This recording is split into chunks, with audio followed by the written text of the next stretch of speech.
Up, just randomly ahead, is a tortoise. The sort of exciting, surprising, bizarre things you sometimes see every day whilst walking around Japan.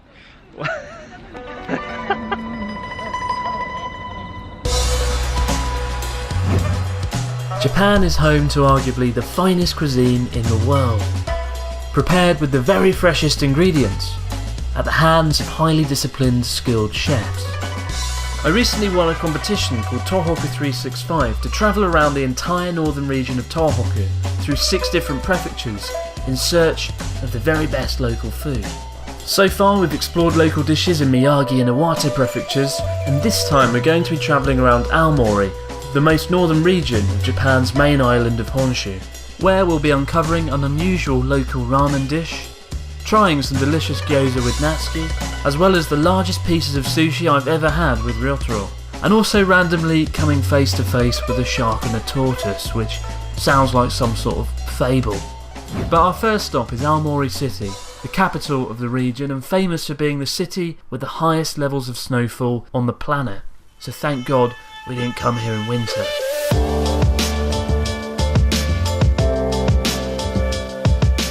Aomori has some of the freshest seafood in all of Japan, as it's one of the only prefectures along with Hokkaido that has coastlines on both the Sea of Japan and the Pacific Ocean. And our first stop is the Furukawa Fish Market, the city's main market, which has apparently devised an innovative way of getting customers in to buy more fish. So this is Furukawa Fish Market in Aomori City, and it's a fish market with a bit of marketing savvy. They're very clever because they worked out they can get people to come here by having this kind of voucher system whereby you get a book of vouchers and then you can make your own fish bowl. They call it nokedon. Noke means in the very beginning, don means bowl of rice. And so you get your vouchers, you get your bowl of rice, and then you go around the market and pick out the fish that you want to have on your rice. Then you sit down and eat it and have lots of fun. So I've got my 2 bowls of rice, one for me, one for the lovely, pleasant cameraman who is anonymous. Used 2 coupons for that, a bit annoying, but still. Got quite a few left. I bought 15 in the end, because I'm quite hungry. So now for the fun bit. I'm going to get one of these. This is shredded tuna. Right.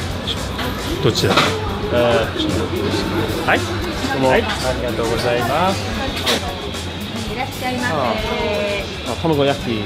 卵焼き、これだけ、こっちの方でいいのかな。はい。はい。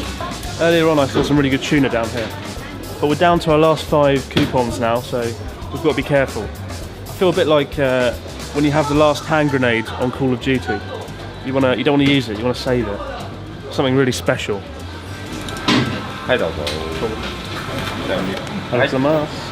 Finish.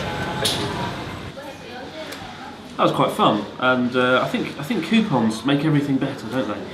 Look at that, beautiful. I'm big on my tuna. I'm a simple man. I just like tuna and salmon and egg. Yeah.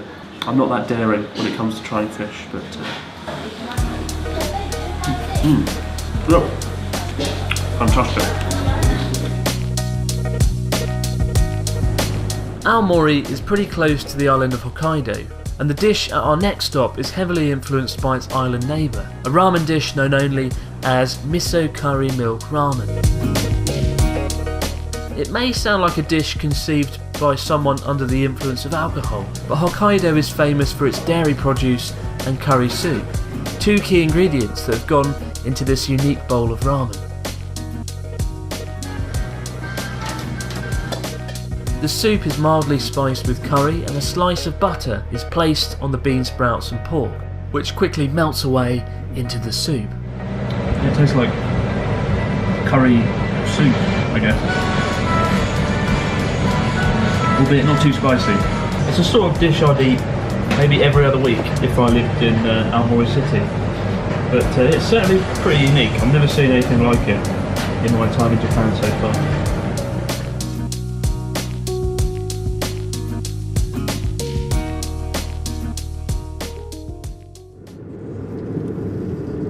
Hachinohe on the Pacific coast is Aomori's second biggest city, and it's here that we catch up with Ryotaro, who introduces us to 2 iconic local dishes.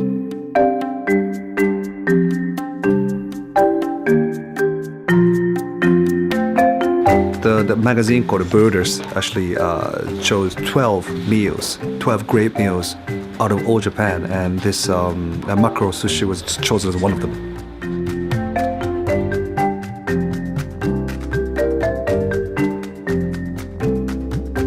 And mackerel is actually this Hachinohe is famous for its quality of the mackerel, and this actually I can tell you this is the best place where you should eat mackerel. It's ridiculously thick. It is actually, isn't it really thick?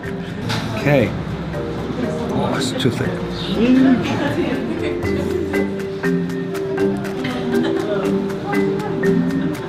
Like a horror film face. I'm that freaked out of the quality. Freaked out by the quality. This is just as good, you know what I mean? Just as delicious. Just as delicious. I would say the catchphrase. Just as delicious, you know what I mean? Just as delicious. If you're new to sushi, I'd say salmon and tuna are the first level. They're the simplest, easiest things to eat. And then mackerel's probably level 2.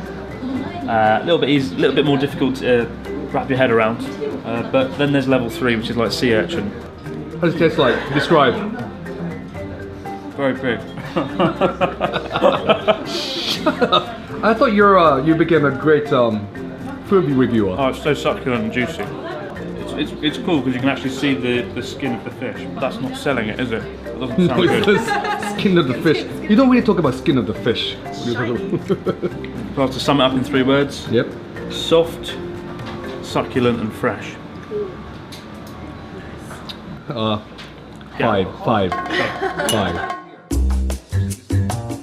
The second local dish resting here alongside the mackerel is cracker soup.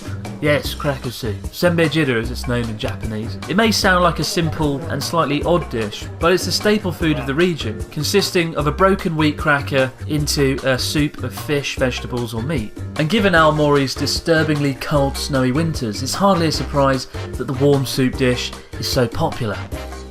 So why do they put the rice crackers in? It's a bit random. Okay, in the Hachinohe area, traditionally, they could not get rice because of this really strong wind. It's freezing in winter, right? That's right. So they decided to grow wheat here, and that's how this wheat cracker came out in production and became famous. So it's more than just a dish. It is a case of survival. That's true. Rice cracker is the way of survival. So when this Rice cracker is the way of survival. right, wheat cracker, sorry. Wheat cracker is the way of survival. We'll be returning to Hachinohe later on to meet Natsuki, but first we head on over to the city of Hirosaki, home to Aomori's most famous export, apples. It's not an uncommon sight to see apple orchards in the fields around Hirosaki, along with all manner of apple-related products on sale, from apple pies to the finest cider in all of Japan. For lunch though, I'm grabbing something a little bit more unconventional from a restaurant residing in the second largest Japanese garden in all of Tohoku region. A stunning garden filled with streams, bridges and enthusiastic cosplayers. The restaurant itself is inside a European-style building that seems somewhat out of place given the traditional garden setting.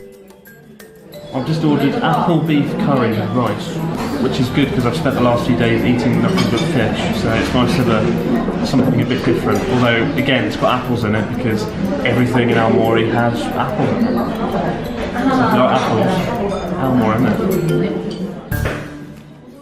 So I'm just walking through the city of Hirosaki, and there's a tortoise walking down the street, and it's just a really weird thing to see. Apparently the owner is taking him for an afternoon stroll, as it's good for tortoise stress relief. Genuinely, I'm not making that up. It's a child as well, it's a child, and it's already 40 kilograms. It's the sort of exciting, surprising, bizarre things you sometimes see every day whilst walking around Japan.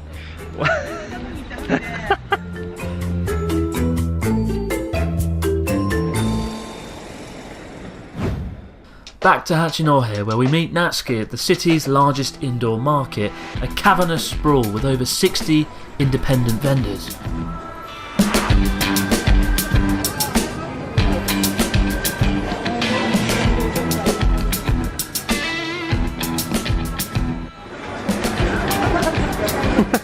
So we're in Hachinohe's Hashoku Center. Hash is in reference to Hachinohe, shoku means food, and it's a big, huge indoor market full of restaurants and seafood, vegetables, and something rather worrying coming up.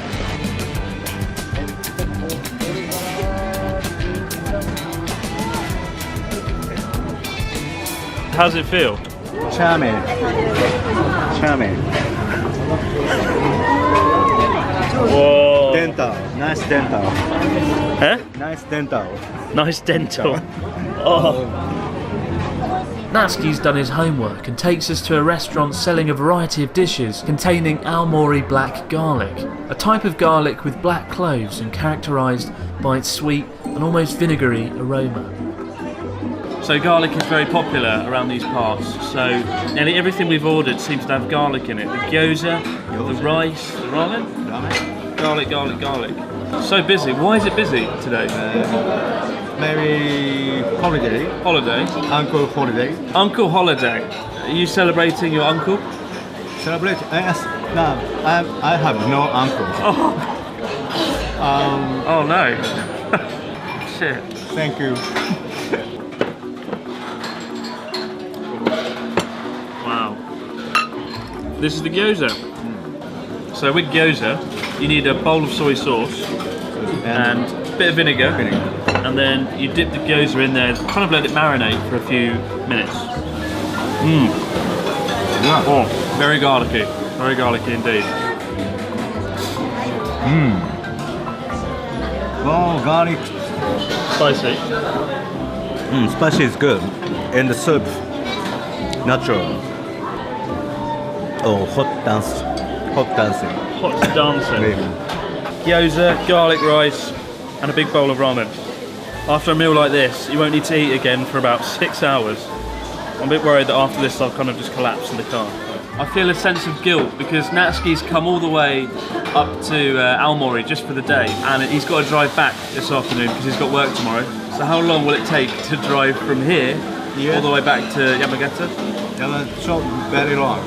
Maybe 6 hours? 6 hours. To die. 6 hours to die. That sounds like your album name. He's got to drive through 2 mountain ranges. Yes. And of course it's Uncle Day. Again, Yeah. it's Uncle Day. So It's busy. too many uncles. Oh my god. So there you have it, 6 delicious local dishes to try in Aomori. In the next Tohoku 365 video we'll be visiting Akita Prefecture. But before then, Ryota and I visited Japan's biggest morning market, which happens to also be hidden away in Hachinohe in Aomori. It was one of the best mornings ever, mainly as I got to eat just about everything, but you can check the video out in the description box below. But for now though guys, many thanks for watching.